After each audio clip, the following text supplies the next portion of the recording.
لبيك اللهم لبيك لبيك لا شريك لك لبيك إن الحمد والنعمة لك والملك لا شريك لك لبيك حجا حقا تعبدا ورقا لبيك مرهوبا ومرغوبا إليك لبيك ذا النعماء والفضل الحسن. الحمد للہ رب العالمین والصلاة والسلام علی سید الانبیاء والمرسلین اما بعد فاعوذ باللہ من الشیطان الرجیم بسم اللہ الرحمن الرحیم وَلِلَّهِ عَلَى النَّاسِ حِجُّ الْبَيْتِ مَنِ اسْتَطَاعَ إِلَيْهِ سَبِيلًا وَمَنْ كَفَرَ فَإِنَّ اللَّهَ غَنِيٌّ عَنِ الْعَالَمِينَ. صدق اللہ العظیم. رب اشرح لی صدری ویسر لی امری واحلل عقدۃ من لسانی یفقہوا قولی. محترم ناظرین، انشاءاللہ آج ہم حج کی فرضیت اور اس کی اہمیت کے موضوع پر گفتگو کریں گے. یہ جو آیت مبارکہ بھی میں نے آپ کے سامنے تلاوت کی ہے، یہ سورہ آل عمران کی آیت نمبر 97 ہے. اس آیت مبارکہ میں اللہ سبحانہ و تعالیٰ نے نہ صرف یہ کہ حج کی فرضیت بیان فرمائی، بلکہ وہ لوگ کہ جو حج نہیں کرتے صاحب استطاعت ہونے کے باوجود، ان کے لیے ایک بڑی سخت وعید ہے جو کہ ارشاد فرمائی. رب کائنات ارشاد فرماتا ہے وَلِلَّهِ عَلَى النَّاسِ حِجُّ الْبَيْتِ مَنِ اسْتَطَاعَ إِلَيْهِ سَبِيلًا. یہ اللہ سبحانہ و تعالیٰ کا حق ہے لوگوں پر کہ جو اس کے گھر تک جانے کی استطاعت رکھتے ہیں وہ اس کے گھر تک جائیں اور حج ادا کریں. آگے فرمایا ومن کفر، اور جو صاحب استطاعت ہونے کے باوجود حج نہیں ادا کرتے، نا قدری کر رہے ہیں، نا شکری کر رہے ہیں، فإن اللہ غنی عن العالمین، تو یقیناً اللہ سبحانہ و تعالی تمام جہان والوں سے غنی ہے، اس کو ہمارے حج کی اور ہمارے عمروں کی ضرورت نہیں. بہرحال آیت مبارکہ میں ایک بات بالکل واضح ہے کہ یہ رب سبحانہ و تعالی کا حکم ہے، اور رب کائنات یہ چاہتا ہے کہ اس کا گھر آباد ہو، اور جو لوگ بھی صاحب استطاعت ہیں وہ اس کے گھر تک جائیں اور وہاں مناسک حج ادا کریں. حج کی فرضیت کے حوالے سے تھوڑا سا تاریخی بیک گراؤنڈ ہمیں معلوم ہونا چاہیے. آپ کے علم میں ہوگا کہ یہ گھر بیت اللہ شریف حضرت آدم علیہ الصلوۃ والسلام نے آباد کیا تھا. حدیث مبارکہ میں آتا ہے کہ اللہ سبحانہ و تعالیٰ نے آدم علیہ السلام کو حکم دیا کہ تم گھر تعمیر کرو، تم پہلے انسان ہو اور یہ پہلا گھر ہے جو عبادت کے لیے مخصوص کیا گیا ہے. اسی بات کو سورہ آل عمران میں اللہ پاک نے یوں ارشاد فرمایا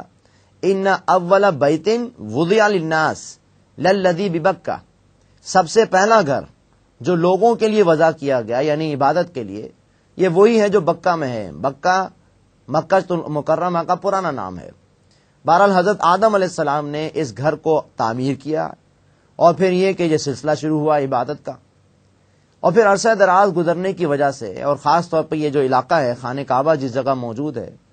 یہاں سیلاب وغیرہ یا اور دیگر جو آفات ہوتی ہیں وہ اس طرح سے آیا کرتی تھیں کہ یہ خانہ کعبہ کی جو عمارت تھی یہ ان سیلاب وغیرہ سے کافی حد تک جو ہے وہ ڈیمیج ہو گئی اور مسمار ہو گئی. اور ایک عرصہ دراز گزرنے کے بعد جب حضرت ابراہیم علیہ الصلوۃ والسلام نے اپنی اولاد میں سے حضرت اسماعیل علیہ الصلوۃ والسلام کو جب یہاں آباد کیا، تو اس وقت صورتحال یہ تھی کہ اس کی عمارت کی جو دیواریں وغیرہ تھیں وہ موجود نہیں تھیں، لیکن قواعد موجود تھے. اور انہی قواعد پر حضرت ابراہیم اور حضرت اسماعیل علیہ الصلوۃ والسلام نے اس کو ری بلڈ کیا ہے، ریکنسٹرکٹ کیا ہے.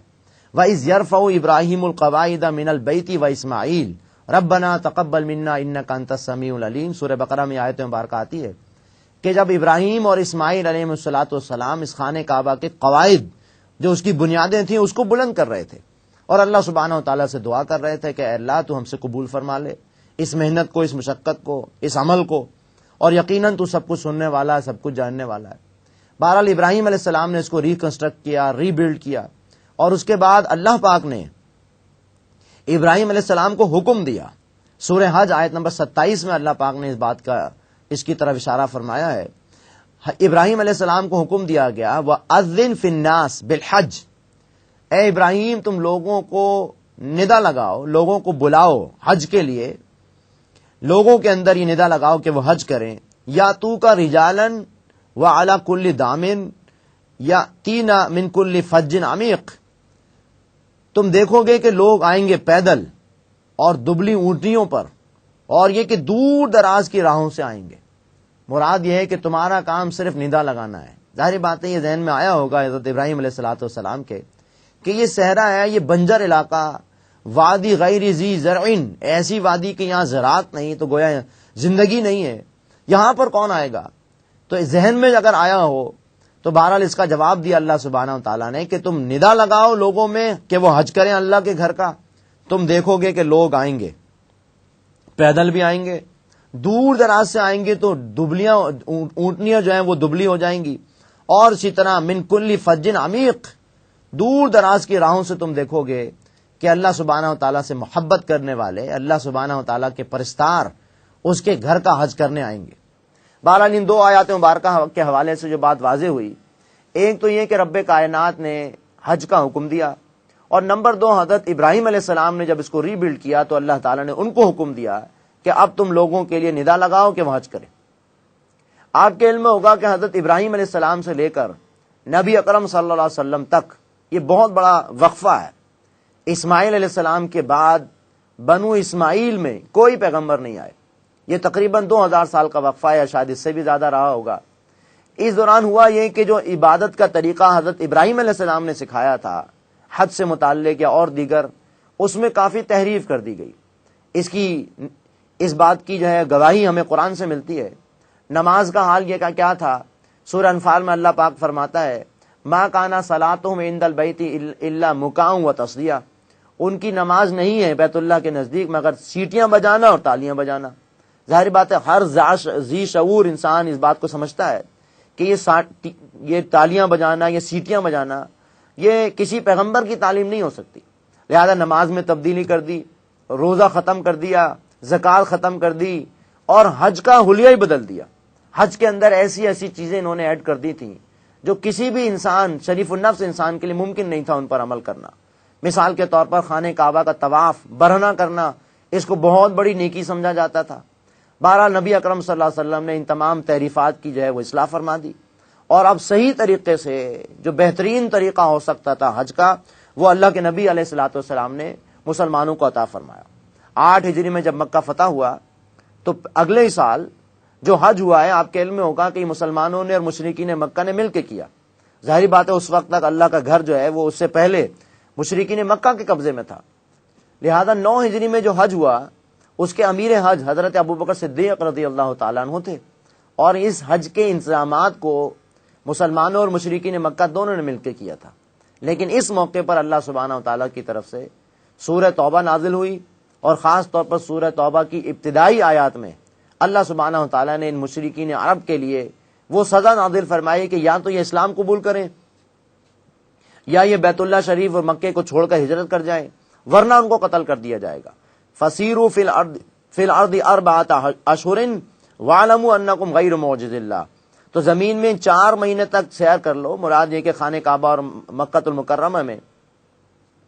اور جان لو کہ تم اللہ سبحانہ و تعالیٰ کو عاجز نہیں کر سکتے۔ بہرحال یہ حکم آیا کہ اب جب اللہ کا گھر اس شرک سے، اس کفر سے پاک ہو گیا ہے، تو اب ہمیشہ کے لیے یہاں پر کوئی مشرک اور کافر داخل نہیں ہو سکے گا۔ اور اس کا نتیجہ یہ ہوا کہ 9 ہجری میں جو حج ہوا، اس کے بعد، اس حج کے فوراً بعد، جو ان اشرے حرم تھے ان کے فوراً بعد ان مشرکین مکہ کے لیے یہ بات واضح طور پر اعلان کر دی گئی کہ اب یہاں پر کوئی مشرک یا کافر داخل نہیں ہو سکے۔ بہرحال یہ ہے وہ پس منظر جس میں آیات مبارکہ نازل ہوئی۔ حضرت علی رضی اللہ تعالیٰ عنہ تشریف لائے، اور حضرت علی رضی اللہ تعالیٰ عنہ نے نبی کریم صلی اللہ علیہ وسلم کی طرف سے یہ آیات مبارکہ تمام لوگوں کو سنا دی۔ اور اس کے بعد 10 ہجری میں جو حج ہوا، یہ بات بھی آپ کے علم میں ہوگی کہ جناب نبی کریم صلی اللہ علیہ وسلم نے وہ حج فرمایا۔ اپنی زندگی کا پہلا اور آخری حج نبی علیہ الصلوۃ والسلام نے ادا کیا، جس کو ہم حجۃ الوداع کہتے ہیں۔ انشاءاللہ اس موضوع پہ گفتگو تفصیل سے ہوگی بعد میں، کہ جب اللہ کے رسول علیہ الصلوۃ والسلام نے حجۃ الوداع ادا کیا تو اس حج کی، اس خطبے کی کیا اہمیت ہے۔ بہرحال ان تمام باتوں سے جو بات ثابت ہوئی، نمبر 1، اللہ سبحانہ و تعالیٰ نے حج کرنا فرض قرار دیا ہے، اور اللہ تعالیٰ کا یہ حق ہے لوگوں پر کہ اس کے گھر کا حج کریں، کیونکہ رب کائنات یہ چاہتا ہے کہ اس کا جو گھر ہے وہ آباد رہے۔ اللہ پاک فرماتا ہے وَإِذْ جَعَلْنَا الْبَيْتَ مَثَابَةً لِلنَّاسِ وَأَمْنًا، اور جب ہم نے اس گھر کو لوگوں کے بار بار آنے کی جگہ بنایا، مثابۃ للناس، ایسی جگہ جہاں پر اگر ایک مرتبہ کوئی چلا جائے تو بار بار وہاں جانے کا جی چاہتا ہے، اور جو نہیں جا سکا اس کا بھی جی چاہتا ہے بار بار وہاں پر حاضر ہو۔ تو بہرحال رب کائنات کی یہ سمجھیے منشا ہے کہ وہ اس کے گھر کو آباد رکھا جائے۔ الحمدللہ اس آیت مبارکہ میں پہلی بات یہی بیان ہوئی کہ اللہ تعالیٰ کا یہ حق ہے کہ اس کے گھر کا حج کیا جائے، من استطاع الیہ سبیلا، جو اس کے گھر تک جانے کی استطاعت رکھتا ہو۔ اب یہ صاحب استطاعت کون ہوتا ہے، اس کی تفصیل میں آپ کے سامنے عرض کرتا ہوں۔ آیت مبارکہ میں صاحب استطاعت کی جو شرط اللہ سبحانہ وتعالیٰ نے لگائی ہے، اس سے مراد یہ ہے کہ ہر وہ مسلمان جو صاحب استطاعت ہو، مراد یہ ہے کہ اللہ سبحانہ وتعالیٰ نے اس کو پیسہ عطا فرمایا ہو، اتنا پیسہ ہو کہ وہ اخراجات جو ہیں وہاں تک جانے اور آنے کے اس کو افورڈ کر سکتا ہو،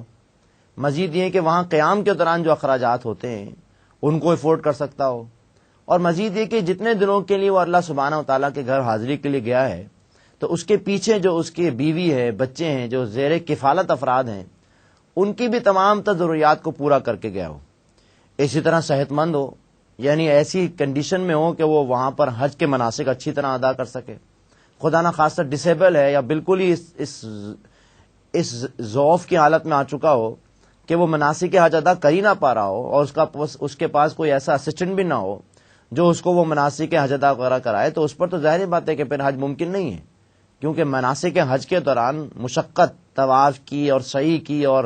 رمی وغیرہ کی جو ہے وہ کافی شدید ہوتی ہے۔ تو بہرحال صاحب استطاعت میں یہ بات بھی شامل ہے کہ وہ شخص صحت مند ہو، مالدار ہو، وہاں پر جا کر سارے اخراجات پورے کر سکتا ہو۔ اسی طرح راستے میں امن و امان کی صورتحال بھی ہو، یعنی اگر جنگ و جدال کی کیفیت ہے تو پھر ظاہر بات ہے کہ ممکن ہی نہیں ہے کہ راستہ طے کیا جائے، لیکن اگر حالات صحیح نہیں ہیں، امن و امان کی صورتحال خراب ہے، تو پھر یہ گویا اس بات کی علامت ہے کہ ایسے لوگوں پر حج کی جو فرضیت کے حوالے سے استطاعت کی شرط ہے وہ پوری نہیں ہو رہی۔ تو تین کم از کم شرائط پوری ہونی چاہیے، نمبر 1 مال کے اعتبار سے، نمبر 2 صحت کے اعتبار سے، اور نمبر 3 حالات کے اعتبار سے بھی۔ اسی طرح ہمارے ہاں احناف کے نزدیک عورت کے لیے شرط ہے کہ حج کے سفر کے دوران اس کا شوہر یا کوئی محرم رشتہ دار اس کے ساتھ ہو، یعنی اگر کوئی خاتون حج کا ارادہ کرتی ہیں اور اگر ان کا محرم، ان کا باپ، ان کا بھائی، ان کا بیٹا، چچا، ماموں وغیرہ، اور اسی طرح شوہر اگر نہیں ہے اور یہ محرم کی شرط پوری نہیں ہو رہی، تو ہمارے ہاں احناف علماء کے نزدیک ایسی عورت پر یہ صاحب استطاعت کی شرط مکمل نہیں ہو رہی، اور ظاہری بات ہے پھر ایسی عورت پر حج جو ہے وہ اس اعتبار سے فرض نہیں ہوگا اگر اس کا کوئی محرم اس کے ساتھ نہ ہو۔ بہرحال یہ صاحب استطاعت کی شرط لگا کر رب کائنات نے گویا آسانی فرمائی انسانوں کے لیے، مسلمانوں کے لیے، کیونکہ اگر یہ صاحب استطاعت کی شرط نہ ہوتی اور تمام لوگوں پر تمام مسلمانوں پر حج فرض ہوتا تو واقعہ یہ ہے کہ ایک مشقت کا کام تھا۔ جب یہ حج کی آیات مبارکہ نازل ہوئی تو بڑا دلچسپ واقعہ آتا ہے، اور اس واقعے میں خاص طور پر ہمارے لیے علم کا یا تربیت کا ایک حکمت والا پہلو بھی موجود ہے۔ جب آیت نازل ہوئی تو ایک صاحب کھڑے ہو گئے اور اللہ کے رسول سے سوال کرنے لگے، اللہ کے رسول کیا حج ہر سال فرض ہے؟ اس پر اللہ کے رسول علیہ الصلوۃ والسلام نے خاموشی اختیار کی، آپ نے اپنا چہرہ انور دوسری طرف پھیر لیا، پھر وہ کھڑے ہو کر پھر دوبارہ سوال کرنے لگے۔ اللہ کے رسول صلی اللہ علیہ وسلم یہ فرمائیے کیا حج ہر سال فرض ہے؟ پھر آپ نے اگنور کیا، پھر آپ نے اس کا جواب نہیں دیا۔ پھر جب تیسری مرتبہ وہ کھڑے ہو کر انہوں نے سوال کیا تو اللہ کے رسول نے ان کو گویا اس انداز سے جواب دیا کہ اگر میں کہہ دوں کہ حج ہر سال فرض ہے تو ہر سال فرض ہو جائے گا، یعنی مراد یہ ہے کہ جب ایک چیز کی وضاحت نہیں کی گئی، اس سے مراد یہی ہے کہ زندگی میں ایک مرتبہ جو بھی صاحب استطاعت ہے وہ اپنی سہولت کے اعتبار سے حج کر لے تو اس کا فریضہ ادا ہو جائے گا، اس کا فریضہ جو ہے وہ انجام پذیر ہو جائے گا۔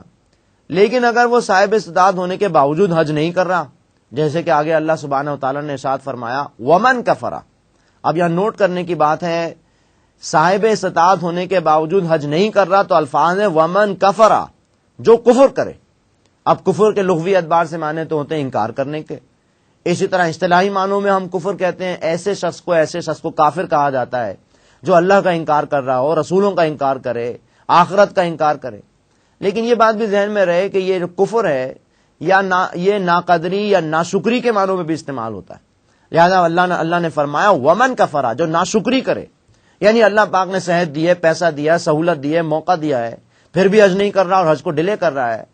تو پھر در حقیقت یہ ناشکری ہے، ناقدری ہے۔ فَإِنَّ اللَّهَ غَنِيٌّ، تو جان لو کہ پھر اللہ سبحانہ وتعالیٰ غنی ہے، یقیناً اللہ سبحانہ وتعالیٰ غنی ہے تمام جان والوں سے۔ اب یہاں یہ بات بھی نوٹ کرنے کی، سورہ بقرہ میں اللہ پاک نے ارشاد فرمایا وَأَتِمُّ الْحَجَّ وَالْعُمْرَةَ لِلَّهِ، اور اپنا حج اور عمرہ اللہ سبحانہ وتعالیٰ کے لیے کیا کرو۔ مراد یہ ہے کہ اس حج میں فرضیت کے ساتھ یہ بات بھی شامل ہے کہ تمہاری تمام تر عبادات اللہ کے لیے ہوں، لہذا اخلاص نیت کے ساتھ حج کرنے جاؤ اور وہاں جتنے بھی مناسک ہیں ان سب کو ادا کرو اللہ کے لیے۔ وَأَتِمُّ الْحَجَّ وَالْعُمْرَةَ لِلَّهِ، اپنے حج کو اور اپنے عمرے کو اللہ سبحانہ وتعالیٰ کے لیے ادا کیا کرو۔ اسی بات کو نبی کریم صلی اللہ علیہ وسلم نے ارشاد فرمایا کہ جو شخص صاحب استطاعت ہونے کے باوجود حج نہیں کرتا،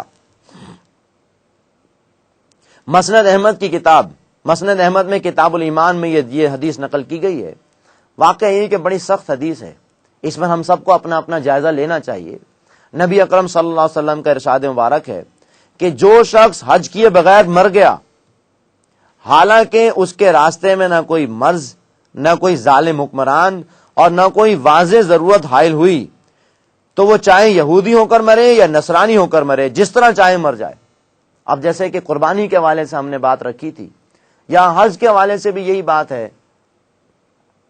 کہ صاحب استطاعت ہونے کے باوجود حج نہیں کر رہا اور حج کو ڈیلے کر رہا ہے اور خدا نہ خواستہ اس دوران مر گیا، تو اللہ کے رسول نے فرمایا کہ اب چاہے وہ یہودی ہو کر مرے یا نصرانی ہو کر مرے، اس کا ہم سے کوئی تعلق نہیں۔ ہمارا اس سے مراد واقعہ یہ ہے کہ لرزنا چاہیے ہم سب کو، خاص طور پر پاکستانیوں کا معاملہ عجیب ہے کہ ہم یہ سمجھتے ہیں کہ شاید یہ حج جو ہے یہ تو بڑھاپے میں کرنے کی شے ہے، جب بوڑھے ہو جائیں گے، تمام دیگر کاموں سے فارغ ہو جائیں گے تب حج کرنے جائیں گے۔ اور ظاہر بات ہے یہ پس منظر اس وجہ سے بھی بنا کہ یہ جو حج ہے اس کی فضیلت میں یہ بات شامل کی گئی ہے اللہ کے رسول علیہ الصلوۃ والسلام کی احادیث مبارکہ کے حوالے سے کہ حج جو حج مقبول یا مبرور کر لے اس کی ساری زندگی کے گناہ معاف ہو جاتے ہیں۔ لہذا ہمارا عام طور پر ٹرینڈ یہی ہے ہندوستان پاکستان کے لوگوں کا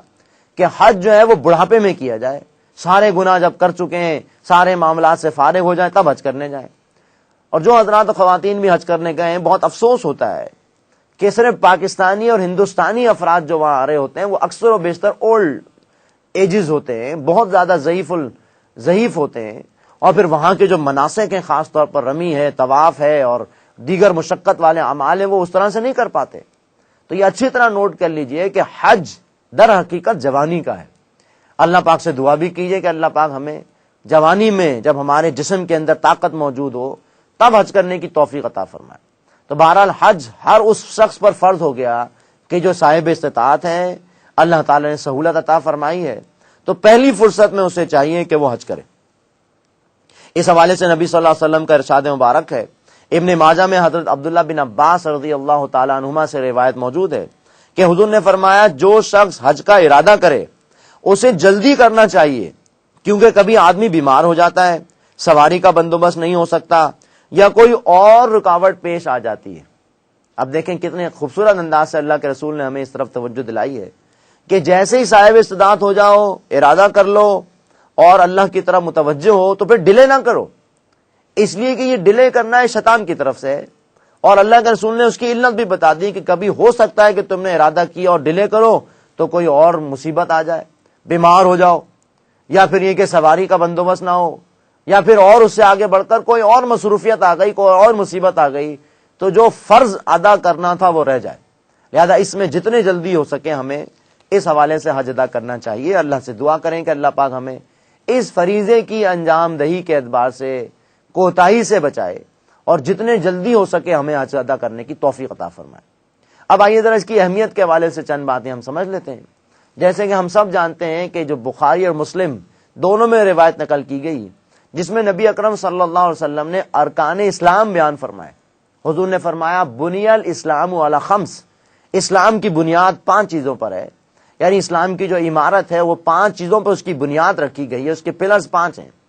نمبر 1 شہادت اللہ الہ الا اللہ وان محمد رسول اللہ و اقام الصلاۃ و ایتاء الزکاۃ و حج البیت من استطاع الیہ سبیلا و صوم رمضان۔ یعنی یہ کہ کلمہ شہادت پڑھنا، گواہی دینا کہ اللہ کے سوا کوئی معبود نہیں ہے اور محمد صلی اللہ علیہ وسلم اس کے بندے اور اس کے رسول ہیں، نماز قائم کرنا، زکوٰۃ ادا کرنا، اور اسی طرح حج ادا کرنا جو اس کے گھر تک جانے کی استطاعت رکھتا ہو، اور رمضان کے روزے رکھنا۔ تو یہاں یہ بات بالکل واضح ہے کہ نبی صلی اللہ علیہ وسلم نے حج کو ارکان اسلام میں جو ہے وہ قرار دیا، اور ارکان جو پلرز ہوتے ہیں وہ کسی عمارت کو سپورٹ کرنے کے لیے ہوتے ہیں، لہذا ارکان اسلام میں اہم ترین عبادت اگر اس کی پوری روح کے اعتبار سے دیکھا جائے تو واقعہ یہ ہے کہ حج ایک بڑی جامع عبادت ہے، بڑی کمپریہنسو عبادت ہے جو اللہ پاک نے ہمیں عطا فرمائی، لہذا اس کے فوائد اور اس کے اثرات اور ثمرات پہ گفتگو تو آئندہ ہوگی، لیکن یہ بات بھی نوٹ کرنے کی ہے کہ رب سبحانہ و تعالیٰ اور اللہ کے رسول علیہ الصلوۃ والسلام نے جس فریضے کی طرف تمام مسلمانوں کی توجہ دلائی ہے،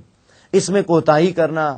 اس میں ڈیلے کرنا، خاص طور پر اس کو بعد میں انجام دہی کے اعتبار سے اس کو ڈیلے کرنا، یہ ایک بہت بڑا جرم ہے، یہ بہت بڑی کوتاہی ہے، اور ہمارے معاشرے میں عام طور پہ یہ ہو رہی ہے۔ ہمارے یہاں بہت سارے صاحب استطاعت لوگ ہیں، اللہ نے سہولت دی ہے، کینیڈا اور یورپ اور کہیں اور گھومنے کے بہت پیسے ہیں، بڑا وقت ہے، بڑا ان کے پاس، لیکن اللہ کے گھر تک جانے کی سہولت نہیں ہے۔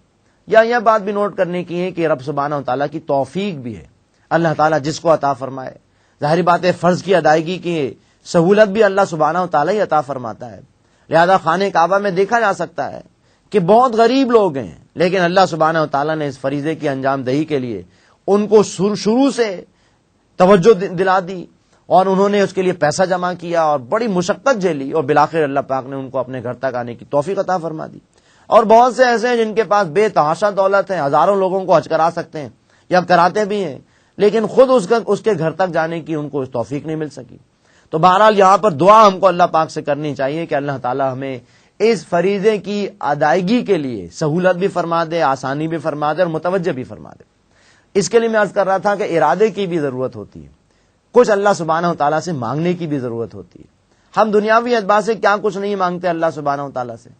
لہذا اس بات کو شعور کے ساتھ اللہ سبحانہ و تعالیٰ سے مانگا جائے کہ اللہ تو نہیں ہمیں سہولت عطا فرمائی ہے، پیسہ دیا ہے، صحت دی ہے، تو اللہ تو ہمیں بھی اپنے گھر تک آنے کی سعادت عطا فرما، اور اس فریضے کی انجام دہی کے اعتبار سے جو بھی ہم سے ماضی میں کوتاہی ہوئی، غلطیاں اس کو معاف فرما۔ لہذا اہمیت کے اعتبار سے جیسے میں نے عرض کیا کہ یہ ہمارے دین کا پلر ہے، ہمارے دین کا رکن ہے، اور رکن ہونے کے اعتبار سے اگر خدا نخواستہ اس میں کوتاہی ہو رہی ہے تو بہت بڑا مسئلہ ہے، کیونکہ حدیث مبارکہ کے حوالے سے آ گیا کہ جو شخص حج کے استطاعت کے باوجود حج نہیں کرتا اور اللہ نے اس کو سہولت دی تھی اور موقع دیا تھا، استطاعت دی تھی، تو اب چاہے وہ یہودی ہو کر مرے یا نصرانی ہو کر مرے، جیسے چاہے مرے، حالت اسلام میں یہ شخص نہیں مرا۔ جیسے کہ اللہ سبحانہ و تعالیٰ سورہ بقرہ میں ارشاد فرماتا ہے، یا ایھا الذین آمنوا اتقوا اللہ، اے لوگوں جو ایمان لائے ہو، اللہ کا تقوی اختیار کرو، حق تقاتہ، جیسے کہ اس کا تقوی اختیار کرنے کا حق ہے، ولا تموتن الا وانتم مسلمون، اور ہرگز نہیں مرنا مگر حالت فرما برداری میں، اسلام کی حالت میں تمہیں موت آنی چاہیے، اور اسلام کی حالت کی موت یہی ہے کہ رب کائنات نے جن جن احکامات کا حکم دیا ہے ان پر ہم عمل کرنے کی کوشش کریں۔ یہاں یہ بات بھی نوٹ کرنے کی ہے کہ یہ گھر آباد کیا تھا حضرت ابراہیم علیہ الصلوۃ والسلام نے، لہٰذا وہ آیات سناؤں گا یقینی طور پر آپ کو کہ جس میں اللہ سبحانہ و تعالیٰ نے حضرت ابراہیم علیہ الصلوۃ والسلام کے اس گھر کے آباد کرنے کی جو دعا تھی وہ نقل کی ہے۔ یہ بڑے پیارے الفاظ ہیں، سورہ بقرہ آیت نمبر 127 میں حضرت ابراہیم علیہ الصلوۃ والسلام کی دعا نقل کی گئی کہ انہوں نے ارشاد فرمایا، وَإِذْ يَرْفَعُ إِبْرَاهِيمُ الْقَوَاعِدَ مِنَ الْبَيْتِ وَإِسْمَاعِيلُ رَبَّنَا تَقَبَّلْ مِنَّا۔ یاد کرو اس وقت کو کہ جب ابراہیم اور اسماعیل علیہ الصلوۃ والسلام اس گھر کے قواعد جو اس کے بنیادیں تھیں اس پر تعمیر فرما رہے تھے اور اللہ سبحانہ و تعالیٰ سے دعا کر رہے تھے، ربنا تقبل منا، اے رب ہمارے تو ہم سے اس مشقت کو، اس محنت کو قبول فرما لے، انک انت السمیع العلیم، یقیناً تو ہی ہے جو سب کچھ سننے والا ہے اور جاننے والا ہے، ربنا واجعلنا مسلمین لک، اور اے اللہ تو ہم دونوں کو اپنا فرما بردار بنائے رکھ، ومن ذریتنا امتا مسلمتا لک، اور ہماری امت میں سے، ہماری ذریت میں سے ایک ایسی امت اٹھا جو تیری فرما بردار ہو، وارنا مناسکنا، اور اے اللہ تو ہمیں اس کے مناسک، حج کے جو مناسک ہے وہ تو ہمیں سکھا دے، وتب علینا، اور ہم پر نظر کرم فرما، انک انت التواب الرحیم، یقیناً اے اللہ تو ہی ہے جو بہت زیادہ توبہ کا قبول فرمانے والا ہے اور رحم فرمانے والا ہے۔ گویا یہ عظیم دعا ہے حضرت ابراہیم علیہ الصلوۃ والسلام کی جو قبول ہوئی. افلاک سے آتا ہے نالوں کا جواب آخر، اٹھتے ہیں حجاب آخر، کرتے ہیں خطاب آخر. اور ظاہری بات ہے یہ دعا قبول ہوئی. 4000 سال ہو گئے اس حج کو، سلسلے کو، ابراہیم علیہ السلام کی شخصیت کو، اور الحمدللہ یہ سلسلہ جاری ہے. بہرحال الحمدللہ آج جو ہم نے گفتگو کی اس کا خلاصہ یہ ہے کہ حج ہر صاحب استطاعت مسلمان پر زندگی میں ایک مرتبہ فرض ہے. اور صاحب استطاعت وہ شخص ہے جس کو اللہ پاک نے پیسہ دیا ہے، حلال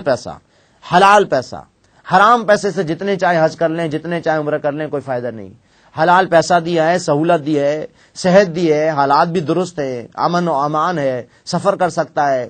اور اگر خدا نہ خواستہ وہ صاحب استطاعت ہونے کے باوجود حج نہیں کرتا تو حدیث بھی سن لی ہم نے کہ ایسے شخص پر اللہ سبحانہ و تعالیٰ کی طرف سے کوئی معاملہ نہیں ہے کہ وہ یہودی ہو کر مرے یا عیسائی ہو کر مرے. گویا حالت اسلام میں ایسے شخص کی موت نہیں آئے. اللہ سبحانہ و تعالیٰ سے دعا کیجئے کہ اللہ تعالیٰ ہمیں حج کے اس فریضے کو سمجھنے اور اس کی ادائیگی کے لیے دعا کرنے اور پھر اس کی ادائیگی کے حوالے سے محنت کرنے کی توفیق عطا فرمائے. اقول قولی ھذا واستغفر اللہ لی ولکم ولسائر المسلمین والمسلمات.